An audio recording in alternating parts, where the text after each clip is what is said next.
Welcome everybody to the penultimate step in week one, which we've called Compassion is Not Enough. And the task for Mark and I in this video is to kind of expand on what we mean by that.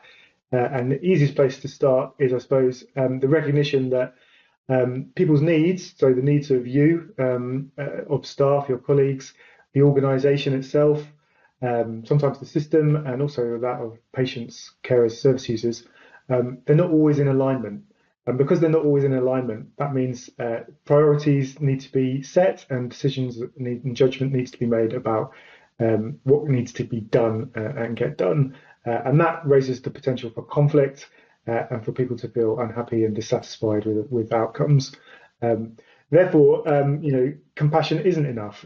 Simply being kind and compassionate won't change that reality. And so there's an extra ingredient needed, and we've provided a link below to some research from the Potential Project, which suggests that extra ingredient is wisdom, which sort of begs the question, what do we mean by wisdom? And Mark, I'm hoping you have some pearls of wisdom to help us explore that.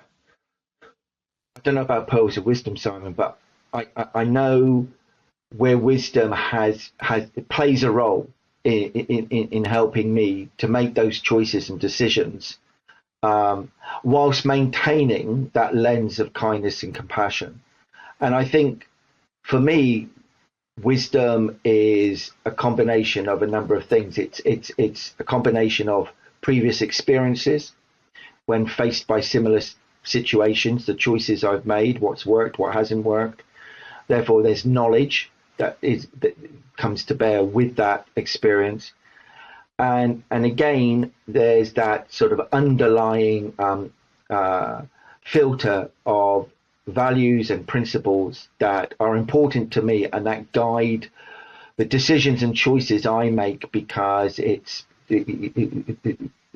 help me achieve the aims and goals that I'm looking to achieve. And I think that also suggests another thing for me, which is it's not about right or wrong or either or. A lot of the times it's not about fixing things.